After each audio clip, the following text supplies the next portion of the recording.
On the 7th of February 2026, the International Ahmadiyya Muslim Lawyers Association held their inaugural symposium in SOAS, the School of Oriental and African Studies in London, the United Kingdom. The title of the symposium was International Law on Trial, Justice in a Divided World. The title was graciously given by Hazrat Khalifatul Masih V, may Allah be his helper. The purpose of the symposium was to explore whether and how international law can secure true justice in our divided world. Ahmadi Muslim lawyers from over 20 countries were joined by world-leading academics and thinkers to discuss the future of international law in the face of increased global conflicts, a fragile global geopolitical landscape, and a rejection of multilateralism. The day began with the recitation of the Holy Quran and an introduction from the chairman of the International Ahmadiyya Muslim Lawyers Association, Jonathan Butterworth. Following that, the audience were blessed to have read to them a letter sent by His Holiness, Hazrat Khalifatul Masih V, may Allah be his helper, which was addressed to the attendees of the symposium. To all distinguished guests and members of the International Ahmadiyya Muslim Lawyers Association, Assalamu alaikum wa rahmatullahi wa barakatuhu. May peace and blessings of Allah be upon you. I am very pleased that the International Ahmadiyya Muslim Lawyers Association is hosting its inaugural symposium today. Certainly, it is a good thing that so many lawyers, most of whom are Ahmadis, but also some guests from around the world, are gathering today for the purpose of reflecting upon the standard of justice that exists in the world today, and moreover, to deliberate upon how true justice can be established. It is evident that we are living in an era in which the principles of justice and law are increasingly viewed with contempt. Indeed, recently the President of the United States brazenly stated that he, quote, does not need international law, end quote, and that the only limits upon him are his personal views and opinions. This statement accurately illustrates how the major powers have little interest in upholding international laws or those agreements they consider contrary to the narrow scope of their interests. In a similar vein, we observe that when nations ratify treaties or sign peace deals, whether short-term or permanent, the respective parties, especially those in a dominant position, are increasingly willing to violate the terms or to abandon them entirely, rather than to abide by the principles of justice and equity. As lawyers, I'm sure you will all have been taught to uphold and defend the rights of the innocent and those who have been oppressed or denied justice. However, regrettably, in today's world, the legal profession often fails to meet the demands of justice. Irrespective of whether a lawyer is advocating before national courts or standing before international tribunals, all too often, their first priority is to earn as much money as possible or to gain prestige or fame, or to climb the professional ladder, rather than to serve the cause of justice. Likewise, legislation that ought to serve as the bedrock of a just society, whether at a local, national, or international level, often itself contains elements of injustice or bias. Even where the laws are just, they are violated by the rich and powerful with seeming impunity. As noted, the United States President has made his contempt for international law quite clear, and similarly, other leaders, including Israel's Prime Minister, have proved themselves unwilling to be bound by laws or covenants. While they may verbally claim to uphold justice, in reality, they are governed solely by self-interest. It is a matter of great regret that in both Islamic countries and the non-Islamic world, justice is being trampled upon. Both within nations and in their dealings with one another, truth and justice are readily forsaken in the relentless pursuit of wealth and power. Sadly, many lawyers are also often motivated by personal interests or wealth. They proudly pledge to defend their clients' interests even when it is clear that their clients have committed great cruelties or injustices. Thankfully, not all lawyers are like this. For example, once, while I was traveling, a non-Ahmadi guest told me about an Ahmadi lawyer he knew. He said the Ahmadi lawyer was always honest, truthful, and fair in his dealings. Thus, every Ahmadi Muslim lawyer should aspire to emulate such excellent examples and ensure that all Ahmadi Muslim lawyers are known for their truth, integrity, and unwavering commitment to justice. Without doubt, it is necessary for lawyers to strive to right every wrong, to tirelessly advocate against injustice, and to work towards ending the conflicts that afflict the world.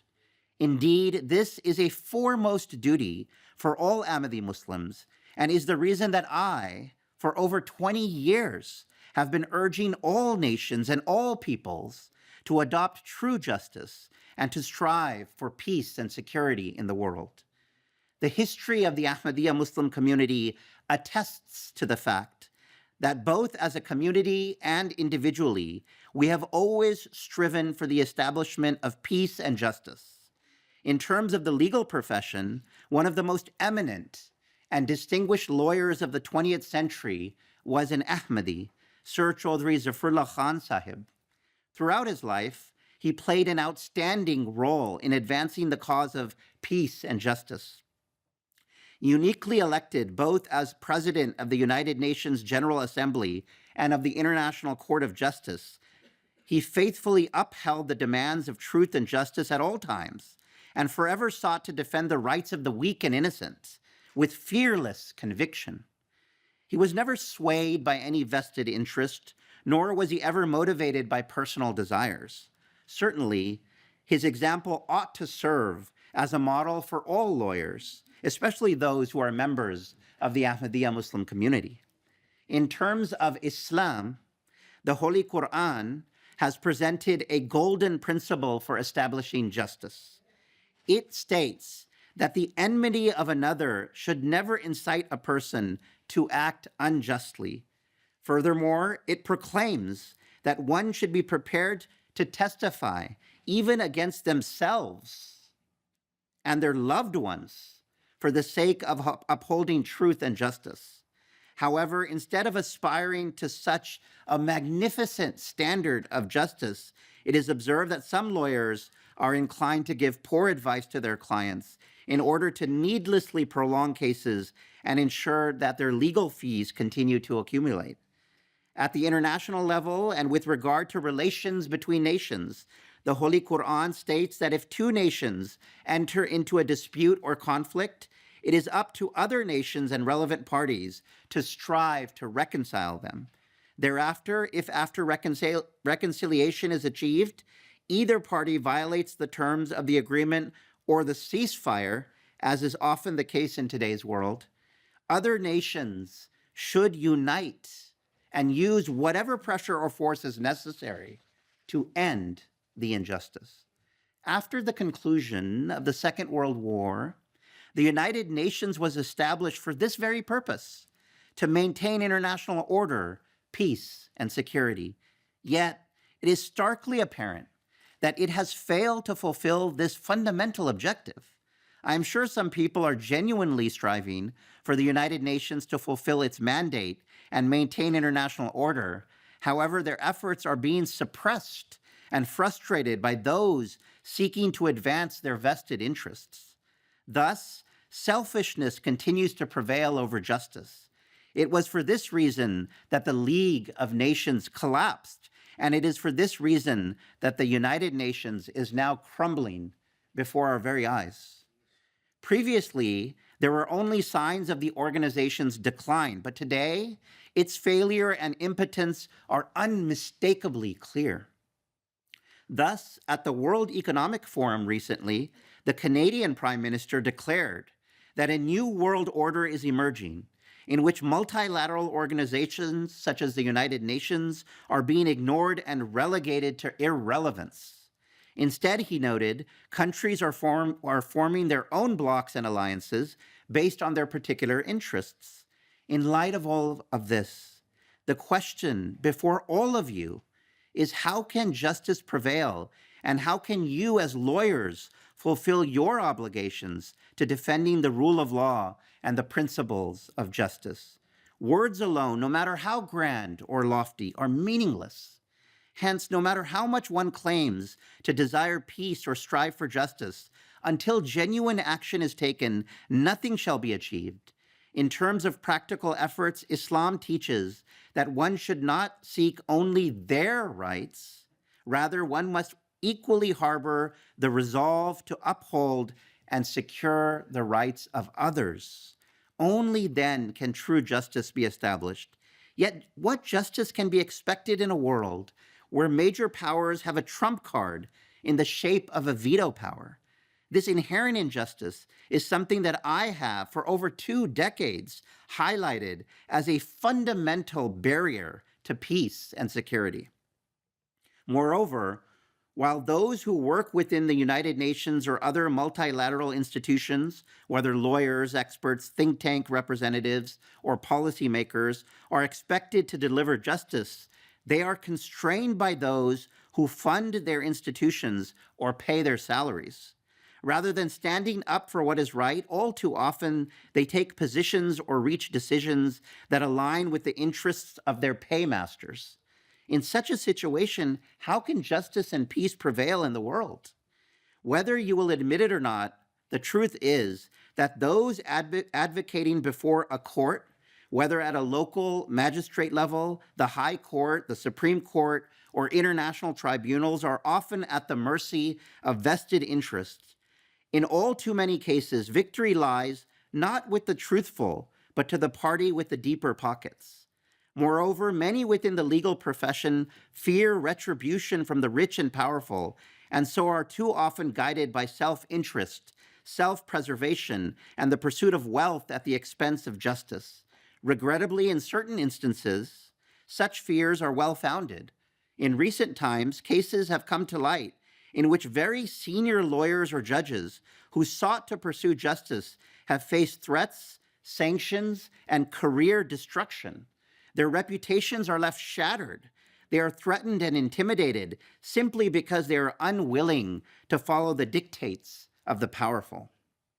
In such circumstances, how can international courts or the United Nations be expected to discharge their duties? As lawyers, you must stand in the face of the pressures or forces that you may encounter. At all times, the only fear that should govern your conduct is the fear of God Almighty. Moving forward, those nations and individuals who genuinely wish to see justice should unite and have the courage to stand before the major powers in defense of truth and justice. Yet, all signs point towards increased warfare and destruction. As I have repeatedly warned, I believe we are heading rapidly towards a cataclysmic world war in which conventional weapons shall be sidelined in favor of utterly inhumane and destructive weapons capable of annihilating cities and entire nations. Indeed, it appears that the first embers of such a world war have already been kindled. And if urgent action is not taken, the catastrophic consequences will surpass all human comprehension. Today, you have chosen international law on trial, justice in a divided world as your theme. And while this topic is commendable, the reality is that law and order at all levels of society, not just internationally, are on trial today. This, as I have already made clear, is because the fundamental principle of justice is under a sustained attack. Thus, let it be clear that until true and absolute justice are established, there can be no lasting peace in the world. Therefore, it is my sincere request to all of you that in your deliberations today, you reach a consensus amongst yourselves, pledging to make whatever sacrifices are required in order to defend justice and to focus seriously and wholeheartedly on this mission. If you are collectively resolved to do this, it is possible, at least to some extent, that you may be able to make a real and positive difference globally. Otherwise, as I've repeatedly stated, all signs point only towards unimaginable destruction. In conclusion, it is my prayer that the world recognizes the dangers that lie before us and set aside self-interests for the sake of truth and justice, so that we are able to safeguard ourselves and future generations. May Allah the Almighty grant you success in all your noble endeavors and enable you to always uphold the pledge you have made to pursue truth and justice. Ameen. With best wishes and prayers, Wassalam, yours sincerely, Mirza Masroor Ahmad, Khalifatul Masih V, head of the worldwide Ahmadiyya Muslim community. The first panel of the day was entitled The Accountability Gap and Armed Conflicts. This panel aimed to explore the gap between the international law of armed conflict, which regulates the conduct of hostilities in international law, and accountability for war crimes and crimes against humanity. The panel was chaired by Mubarak Wasim, a barrister practicing in London at Essex Court Chambers. He was joined on the panel by three speakers.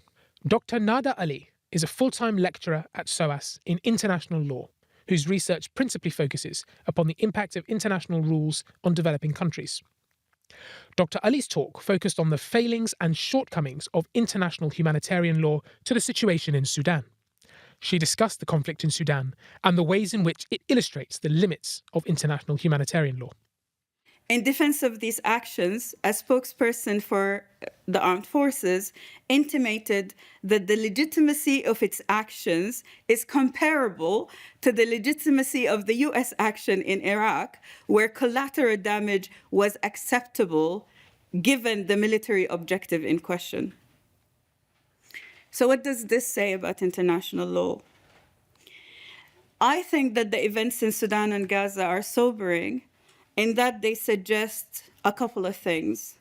First, that states are not fundamentally interested in human security, as opposed to, say, state security, even though the interest in state security itself is not clear in the situation in Sudan. And secondly, that international law and legal language can be weaponized against civilians, unless, of course, such action is guarded against by other accountability measures, including a free and fair press. So I think that international criminal justice is an unsuitable vehicle to address the kinds of conflict we see in Sudan because of a number of features or assumptions about the system. These assumptions include the idea that there is a clear distinction between victims and villains, that ethnic divisions are a mere construct of political elite who are intent on disregarding the law for their own ends, and that there actually exists a rule of international law that can replace and supplant the legal and political matrix of a rule of law state. Jim Cavallaro is a visiting professor at Yale and Columbia Universities in the United States of America and the director of the University Network for Human Rights. Dr. Cavallaro's remarks and responses highlighted that international law and international institutions have primarily focused on the laws of war rather than preventing war in the first place. Dr. Cavallaro, in his remarks, urged us to move away from counting violations and towards preventing conflict. I think collectively, my appeal would be for us as lawyers to move away from counting violations in places and to strengthen our efforts to address jus ad bellum. Dr. Cavallaro praised and echoed Huzour's foresight and commitment to justice. I can't emphasize enough how important it was, and I see that the head of the Ahmadiyyas has raised this as well. But Mark Carney basically said, it's always been a sham. We've always known that the global north can do what it wants in the global south. We just got a free ride. We could trade Canada using US sea lanes and pretending that we had a global order system. But now that you're calling me governor And now, right? And now that you're threatening to invade Canada, and now that you're threatening to invade Greenland, wait, we would like some rules. Okay, even with Venezuela, the response by the European Union was pathetic, right? But now that it's Greenland, and so there's a moment here where I think, and we'll talk about this on panel 5, there's a real moment. I'm so glad we're having this conversation and this discussion and this conference. It's so opportune because I really think there's a moment now to change the dynamics of international law. Dr. Andrea Maria Pelliconi is a lecturer in international law at the University of Southampton and a widely published author on the issue of demographic engineering. In her comments, she focused on the increased involvement of private actors and privatization in international law, and the inability of the current international legal system adequately to deal with those actors. There is an increased involvement of private actors in what should really be either a reconstruction project led by the international community, but more prominently, something led by the Palestinian people of the Gaza Strip. But this is not within the picture that we have now, and it's increasingly delegated and outsourced to private contractors and private actors. Now, why is this important for our legal assessment? Well, because international humanitarian law, as I mentioned, is inadequate to restrain and regulate the activities of private actors. When functions such as delivery aid or the obligations of an occupying power to make sure that the local population are met with their basic needs are delegated to private actors, then the law itself is just inadequate inherently to deal with this type of situations because it doesn't necessarily place obligations on those actors. His Excellency Adama Dieng, Special Envoy for the Prevention of Genocide and Other Mass Atrocities, and a former UN Special Advisor on the Prevention of Genocide. Adama was unfortunately unable to be physically present for the symposium, but gave important video messages which emphasised that accountability is not just a legal concept, but a human one. His remarks also echoed Hazur's words in emphasising that the problem of modern international law is not the concept of the law, but the willingness of states to be bound by it and to follow it. The world does not fail because it lacks information. It fails because it lacks courage. It should break our hearts and shame us that civilians can be destroyed in front of us while the law is treated as optional. So, what must we achieve to close this accountability gap? First, consistency. Justice must not depend on identity, alliances, wealth, or power. Second, prevention is accountability before the grave is dug, before the killing starts. Bear it. Third, defense of institutions. Accountability mechanisms must be protected from intimidation. The Quran gives us the clearest instruction. O you who believe, stand firmly for justice as witnesses for Allah, even if be against yourself or your parents or your kindred. That must be the standard, not convenience, not silence, not neutrality, justice. History will record not only what the criminals did, it will record what the world allowed and what the lawyers, the judges, and the states did when the law was tested. Let us be the generation that proves the law still belongs to humanity and that humanity will defend it. The second panel of the day was entitled Constitutional Discrimination Against Religious Minorities. This panel aimed to outline the threat posed to international communities by restrictions on the freedom of religion and belief, particularly the use of blasphemy laws, and the shrinking space for the protection of asylum seekers. The panel was chaired by Farouk Aftab, General Counsel of the International Human Rights Committee and a leading human rights advocate. The panelists were as follows. Dr. Mohammed El-Sanusi is a member of the United States Commission on International Religious Freedom and Executive Director of the Network for Religious and Traditional Peacemakers. he urged the Muslim majority countries to embrace the Marrakesh Declaration and the Charter of Medina, proving that protecting persecuted Ahmadi Muslims reflects core Islamic values exemplified by the Holy Prophet Muhammad sallallahu alaihi wasallam. Dr. El Sanusi praised the clarity of the message delivered by Hazur, may Allah be his helper, and Hazur's focus on justice. I want to again really applaud this particular symposium and appreciate the role that the Ahmadiyya Muslim communities and particularly the lawyers in advancing justice. The message from the head of the Ahmadiyya was very clear, which is mentioned that justice is really very critical, and we all need to work together collaboratively to actually advance justice around the world. The Marrakesh Declaration, actually, look it up, is actually based on the Medina Charter, Sahifat al-Medina, or Mithaq Medina, I'll call it, right? It's based on the Marrakesh based on that, where the Prophet Muhammad, peace be upon him, in the Arabian Peninsula, in the Medina, basically, he said everyone, they have right to practice their religion freely. Muslim different factions, the Jewish community, the Christian communities, and called everyone living in that as a peninsula. So what happened 1,400 years later? So we work on the Marrakesh Declaration. It was issued 10 years ago. Is a theological tool to actually advance religious freedom. We need to make people aware of this, aware of the documents, and aware of these documents actually is providing religious freedom for everyone. But the Marrakesh Declaration is silent from protecting persecuted communities like the Ahmadiyya communities, who are, I personally, Ahmadiyya communities are Muslim communities, but they are facing persecution. But the document is silent of that. So we need to have a discussion how we can actually make that also as a part of the declaration. Marco Respinti is a member of the International Federation of Journalists. Marco highlighted the serious plight facing the Ahmadi Muslim community in several places, including countries that could potentially offer protection or assistance. He praised the truth of Hazur's words about the United Nations.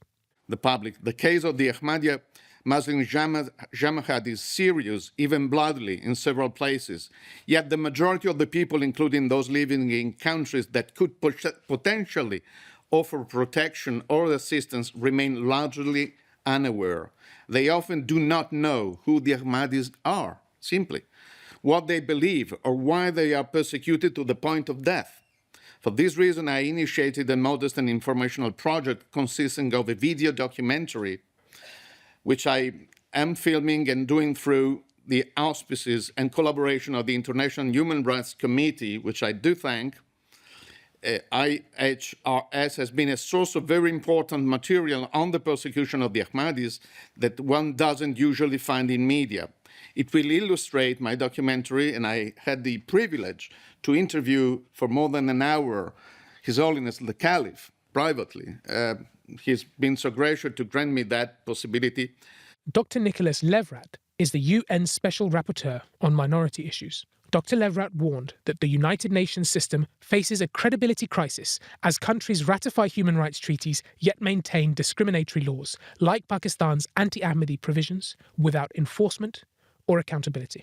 Thank you for your applause. It probably means that you realize how difficult it is to take the floor with the UN label under your name after all the harsh word we heard about how the UN is falling. And the problem is that this is absolutely true. The UN is dying, and it is a big problem. And I think the title of this symposium reflects this situation. And the problem is that at the international level, the UN has been building slowly an architecture to protect and promote human rights. But right now, promoting and protecting human rights at the international level is an uphill battle, and actually the hill is getting steeper every day. Nevertheless, there are paths worth to explore through UN way of dealing with this issue of blasphemy. I'm trying to work to build what I call a minority in society index. So to understand how the situation of minority group in relation to the dominant group or to society as a whole is evolving. We know many conflicts start with violation of the rights of minorities. So I hope also in the UN system or whatever will come after that, that we don't have this strict siloization, separation between human rights and security. Actually, human rights are part of security, especially minority rights. Thank you. A video message from Dr. Nazila Ghanea, the United Nations Special Rapporteur on Freedom of Religion and Belief, was also played. In that message, Dr. Ghanea highlighted that the freedom of religion and belief is a protected characteristic that should be safeguarded. At today's conference, particular attention is being drawn to Ahmadis around the world, who time and again and over long decades have been singled out for such targeting and violations. The patterns of violations are not unique to Pakistan, but are especially egregious there. Propped up under the guise of constitutionality and numerous other laws and policies, and especially blasphemy provisions, very few areas of their peaceful lives remain safe. Indeed, Ordinance 20 of 1984 criminalized the very practice of their faith. When international human rights law standards, mechanisms, follow-up mechanisms, and procedures and inquiries cannot protect against repeated acts of violence against a minority group, singled out simply due to their faith, we have to ask ourselves some hard questions about effectiveness. It is accountability rather than impunity that might restore trust in our international human rights order. The third panel was entitled Climate Justice and Just Transitions, a multifaceted challenge for the international community. This panel aimed to evaluate the evolving role of international law in tackling climate change, including on the most vulnerable communities and states. This panel was chaired by Hafiz Kamran Mustafa, a legal consultant and UN delegate for accredited NGO observers at the UNFCCC, a PhD candidate and research associate at Durham University. The panelists on panel 3 were Kizza Hussain, an environmental lawyer and the founder of SHK Law Attorneys. Kizza Hussain highlighted some key climate litigation, including recent advisory opinions of the International Court of Justice and the International Tribunal for the Law of the Sea, and the efforts of the Global South in relation to climate justice. He stressed that the evolving legal duties trigger state liabilities for climate-related harms. Kizza also stated that the Ahmadi tradition reminds us that justice is sacred. The Ahmadiyya tradition reminds us that justice is sacred, that the law must protect the vulnerable, not merely regulate power. We must use litigation strategically to advance climate accountabilities, defend environmental defenders as indigenous leaders, and of course indigenous leaders, but also push for international law from aspiration to enforcement. Climate justice demands courage not just from states, but from legal professionals willing to challenge entrenched interests. My distinguished colleagues, climate justice is not coming, it's already here. We are facing it, we're seeing it, and now we shall even endure its pain. The question before us is not whether the law can respond, but whether we must insist that it does. From African farmlands to Caribbean coastlines, from monolithic small island nations standing before the ICJ, the message is the same. Those least responsible must no longer pay the highest price. I would say, let's ensure climate justice is not a footnote in international law, but rather it's the guiding principle. Zamzam Ibrahim is a British Somali activist working at the intersection of climate justice, education, and migration, who co-founded the Students Organising for Sustainability UK and helped launch the Climate Education Bill. Zamzam Ibrahim talked about the concept of just transitions and the vulnerabilities of the least developed countries and compromises they face at the international level in multilateral negotiations at UN conferences. We talk about just transition as if justice will arrive automatically and eventually, and if we manage the process well enough. But justice delayed is not neutral. It is violence. For many communities, a transition being offered looks like this. phase out fossil fuels without guaranteed of their livelihoods. Let's expand renewables without addressing the land theft. Let's promote resilience while refusing reparations. Let's celebrate adaptation while normalizing loss. This is not just transition. This is a reallocation of harm. And international legal frameworks often legitimize these priorities. Investor protections over people, trade law over climate law, and state sovereignty over human survival. When international law refuses to confront historical responsibility, it quietly endorses ongoing extraction. International law insists on neutrality, but neutrality is an unequal world in a world that's not innocent. It's just ideological. It freezes injustice in a place and it calls it balance. And when law treats unequal states as formally equal actors, it erases colonial histories. When it separates climate harm from responsibility, it absolves polluters. When it frames displacement as a humanitarian issue rather than a political failure, it individualizes structural violence. The law does not simply fail to protect the vulnerable, it often disciplines them. By narrowing what they're allowed to demand, we talk about vulnerable communities as if their vulnerability is natural. It isn't. It isn't naturally caused. Vulnerability is produced by extraction, by borders, by debt, by racialized hierarchies of worth. Dr. Ali Kamal Deen is the Director General of the Ghana Maritime Authority and an adjunct professor at Nelson Mandela University. Dr. Kamal Deen underlined the crucial role played by the International Tribunal for the Law of the Sea in recognising the stringent legal obligations for harm done to the marine environment due to increased levels of atmospheric carbon. I have realized that most people don't tend to do more on the maritime front. So ITLOS is the International Tribunal on the Law of the Sea. ITLOS confirmed that climate change, actually, and also greenhouses are a major threat. Most importantly, for the first time, that greenhouses emission will constitute a pollution. The tribunal clarified that states have a binding obligation to mitigate the effect of greenhouses, for example. It also emphasized and elaborated on the due diligence rule. As some of us are aware, most international conventions will have one form or the other of the due diligence rule. But this is often applied as a general principle.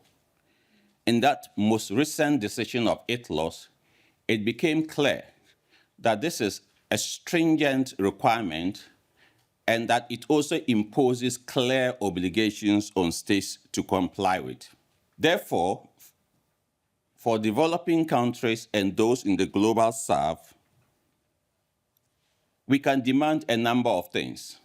One, that for those states that are responsible to the largest contribution to climate change vulnerabilities and what we experience in, that they must take greater responsibility. The fourth panel was entitled Between Liberty and Hatred, Defining the Limits of Free Speech. This panel assessed whether current approaches adequately balance the right to freedom of expression with the need to protect individuals from religious, racial, and other forms of hatred. The panel was chaired by Qudus Malik, Executive Director of Global Lawyers for Refugees and a leading international human rights lawyer and advocate. On the panel was Dr. Alison Scott Bowman, is a Professor of Society and Belief at SOAS, the author of 6 monographs, including How to Develop Free Speech on Campus. Dr. Scott Bowman examined how free speech is alternately expanded and restricted for political purposes, and warned of double standards and unintended consequences of restrictive legislation, while emphasising that genuine hate speech must neither be condoned nor protected. Of the 100 or so, I can't remember actually how many universities we've got in this country, but there are very few. It's a minority that teach Islamic studies or the Islamic world or modern Muslim understanding. So this leads to self-censorship at an educational level, which means, and I work with Germany on this, means that young German Muslims are asking for more access to their own beliefs and to be able to discuss their own understanding on campuses. The students would like justice, they would like peace, they would like the killing to stop. and they want to talk about it. So they bring me in to run, I run big discussion groups where we set the parameters first. If there are difficult terms of wording that we don't want to use so that we can have the conversation. If there are issues within the group, because I was working with people who were recent migrants to Sweden, and they said, please don't use the word migrant because in Swedish it sounds so offensive. So we set up guardrails, if you like, some parameters for the conversation. But the point being that this is Sweden, a country with apparently no problems, and yet it's being visited by this issue taking place many miles away, which it's declining to resolve. Sweden is declining to have democratic, open debate about an issue which is affecting all of us and will continue to affect our children and our grandchildren for many years to come. What's happening in Israel-Palestine, what's happening in the wider area, the idea of having enemies that you create and keep on is a version of the forever war. Dr. Yen Lee is the deputy head of the doctoral school at SOAS and a digital sociologist. Dr. Lee addressed the need for digital guardrails on online platforms, highlighting how current systems often amplify speech that should not be protected, while suppressing speech that should be. I don't know if we are familiar, so it's on the left, so that's a civil liberty lawyer in the States. She was participating in one of the anti-ICE protests recently.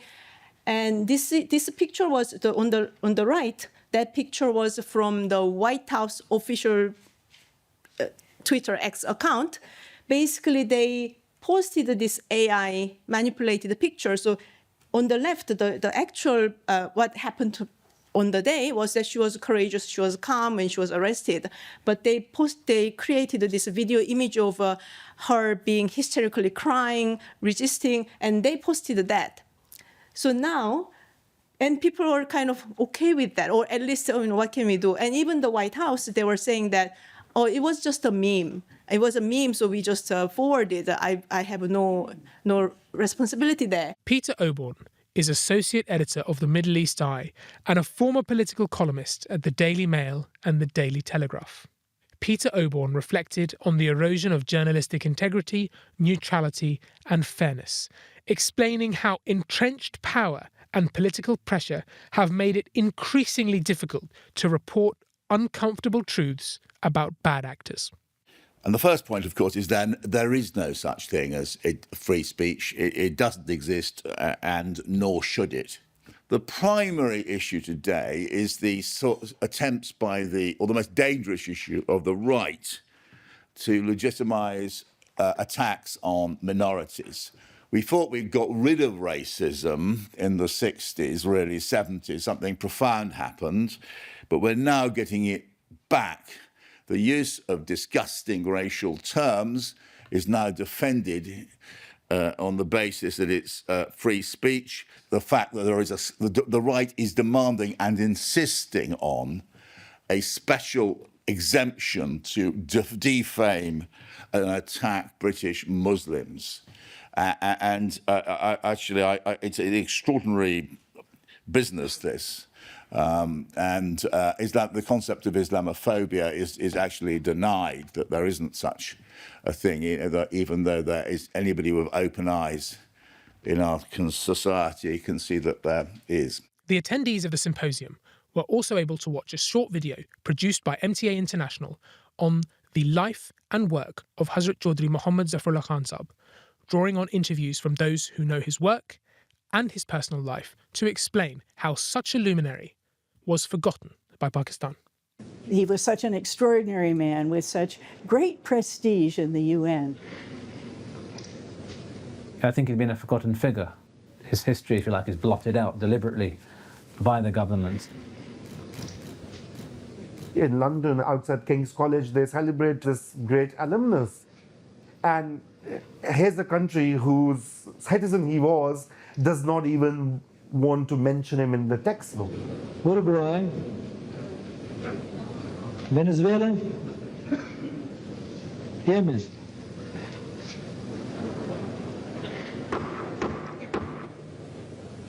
Je déclare Son Excellence Sir Zafarullah Khan élu président de la 17e session ordinaire de l'Assemblée générale.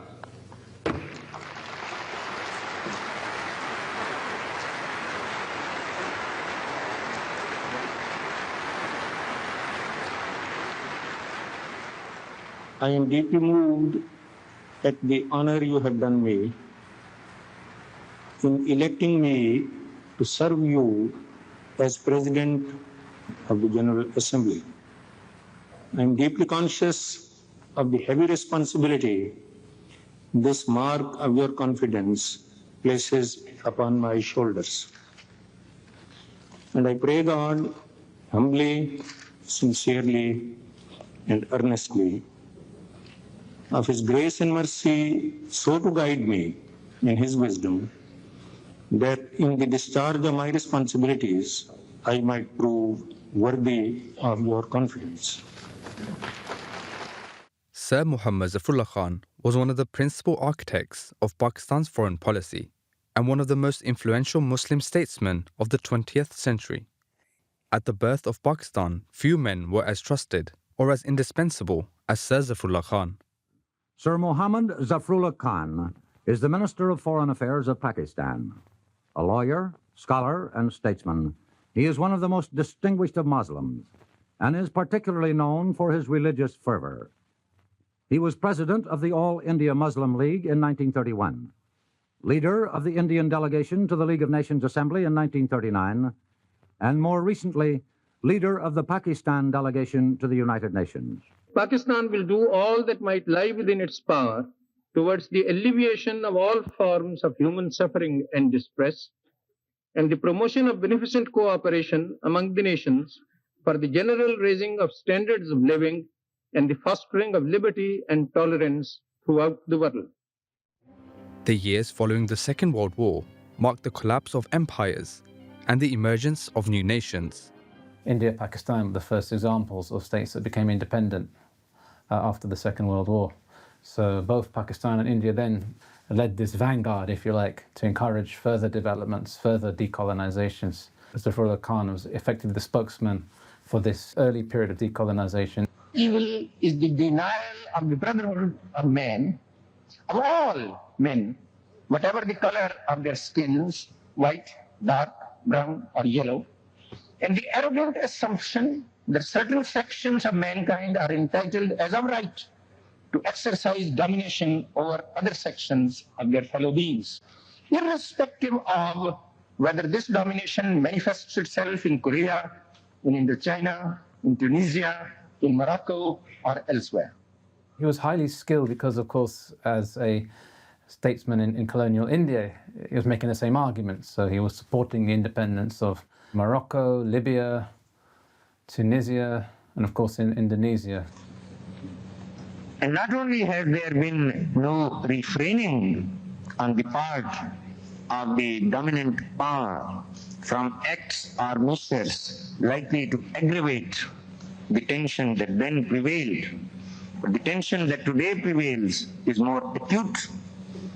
And all this acuteness is due not to any act on the part of the people of Morocco, to which legitimate objection could be taken, but to the policies and the acts of the dominant power. His very powerful speeches and his oratory skills, which were magnified from the United Nations and in the media at the time, he soon became an icon in the Arab world. هو كان شخصية غير عادية يعني، لكن شفته مرة نازل من يعني كان راكب اسانسير ونازل من الاسانسير ورأيت بنفسي الأعداد الكبيرة من المندوبين اللي اتلموا حواليه. يعني هو كان شخصية فذة، ولا شك انه هو معروف انه أبلغ خطيب تحدث في الأمم المتحدة. معجبين أولا بلغته وبعدين بمنطقه وبمعلوماته. يعني هو شخص فذ بكل معاني الكلمة. He was a very eminent and respected jurist, and his voice carried weight. I myself have had the opportunity to hear his speeches. I don't think anybody could have done a better job than he did. Yet despite his international stature, Sir Zafrullah Khan's legacy within Pakistan would take a very different turn. The greatest, I think, a fallout of this sectarian and intra-Muslim tension has been the plight of Ahmadiyya community, who have not only been legally persecuted, but actually face physical threats and repeated acts of violence. In September 1974, the issue was brought to the table of the National Assembly, where lengthy discussions went on to reach a conclusion which was actually predetermined.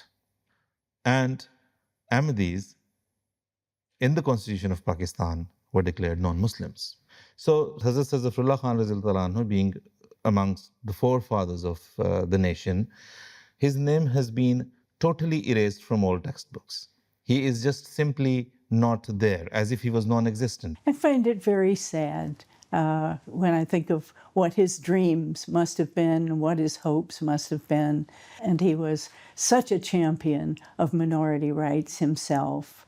And it is my fervent hope that he will one day be honored and respected for the great Ahmadi Muslim that he was, the great Pakistani patriot that he was, and the great international servant that he was. Following from that video was a talk by Dr. Victor Katan. Dr. Victor Katan is an Associate Professor of Public International Law at the University of Nottingham and one of the world's foremost scholars on the career of Chaudhry Zafrullah Khan.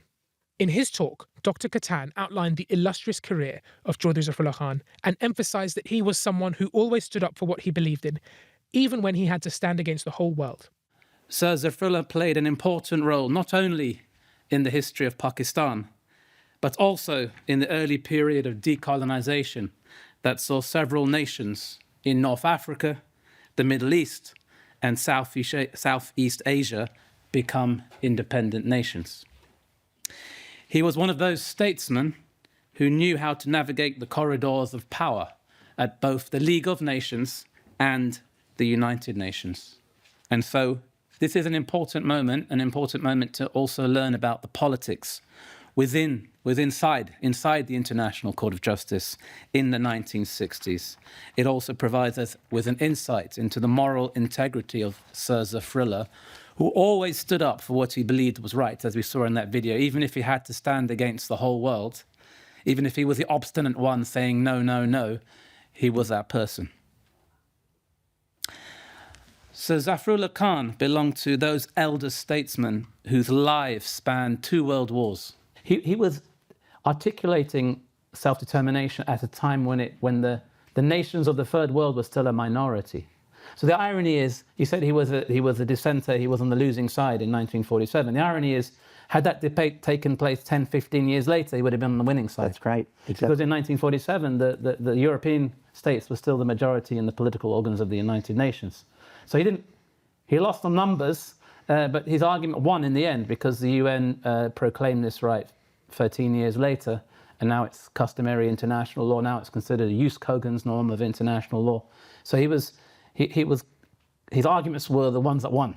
One area that I have done research on and I have published on, but I like to look at more is his role, again, in the 1940s in India, Kashmir, and Palestine. The fifth and final panel of the day was entitled, "What is the Role of International Law in Ensuring Justice in a Divided World?" The panel was chaired by Jonathan Butterworth, the chairman of the International Ahmadiyya Muslim Lawyers Association and a barrister specialising in international law and human rights. He was joined by Dr. Jim Cavallaro, visiting professor at Yale and Columbia and executive director of the University Network for Human Rights. Jim Cavallaro spoke on the evident failure of the UN system and the need to reimagine international legal protections, including by strengthening regional organisations, particularly in the Global South. So, that's where we are, what to do. And I am of two minds. And we've been talking about this all day. I see two paths. I'm not sure which path is more desirable. So one path is to cling to the United Nations, to, despite everything, try to strengthen the United Nations, right? Recognizing that the Security Council is fundamentally flawed, that the United States has the veto and other countries do, although they use it rarely. But in the hopes that one single global body can deliver us if we make it strong enough, right? I don't lean in that direction. I lean in the direction of, okay, the mask has fallen, the legitimacy of the system has been made manifest. The United States has decided we're going to have a club of thugs called the Board of Peace, which is a privatized group of highly suspect states and businesses. We're undermining the legitimacy of the United Nations with the help of the Security Council and the United Nations itself. So we're going to move away from a single, unified, global body.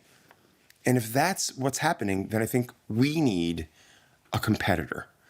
And what we need is a coalition of states, a coalition that brings together the best of Europe, European states that are willing and maybe forced or kicked, dragging and screaming to work towards a governance body that's just.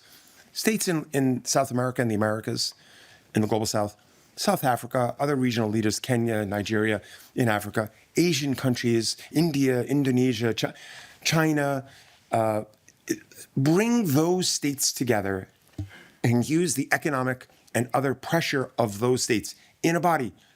One of my fears in making a proposal like this, I don't know how many people are listening to me or supporting this kind of proposal, is a quote from Antonio Gramsci, who said, "The old world is dying and the new world struggles to be born," which describes, I think, our moment. But this is the kicker that's problematic. Now is the time of monsters. He was joined by Professor Satvinder Jas, Professor of Law at King's College London and a Fellow of the Royal Society of Arts. Satvinder Jas addressed the rapid erosion of international refugee and human rights protections, which he explained is being driven by anti-migrant and often anti-Muslim sentiment. Professor Satvinder Jas also praised the Ahmadi Muslim community for following one leader in the person of Hazrat Khalifatul Masih V. May Allah be his helper. I mean, the Islamic model is a very, very good one. I mean, Islamic refugee law, for example, always takes the view that the stranger is actually the person to be welcomed and to be treated with generosity, with open arms. And very few people talk about Islamic refugee law. You people are very fortunate, I often think. I mean, I see, for example, I was explaining this last night, Islam as at the bottom of a pyramid. This is the pyramid. And at the top is Judaism. This is the Judeo-Christian tradition. At the top is Judaism. In the middle is Christianity. And at the bottom, it's not bottom in the sense that you think, at the bottom you've got Islam. And the way I conceptualize it in this way is this. Judaism, the founding father Abraham, father of all religions, but very thin in terms of its judicial principles compared to then Christianity. But at the bottom with Islam, you've got rules for everything. You've got a vibrant system of law that you can draw upon. You've got systems of justice. You've got understandings of that you can draw upon. I mean, one easy one that comes to my mind is zakat. My own religion, Sikhism, has borrowed actually from Islam, the idea of zakat. There would be no poverty in the world because what would happen is everyone would be looking after the poor. All right? I mean, it's inbuilt within the religious system itself. So I think you've got strengths there that you can draw upon and use that. But as I say, with the Ahmadi faith, at least you've got a figurehead who actually you can rally around.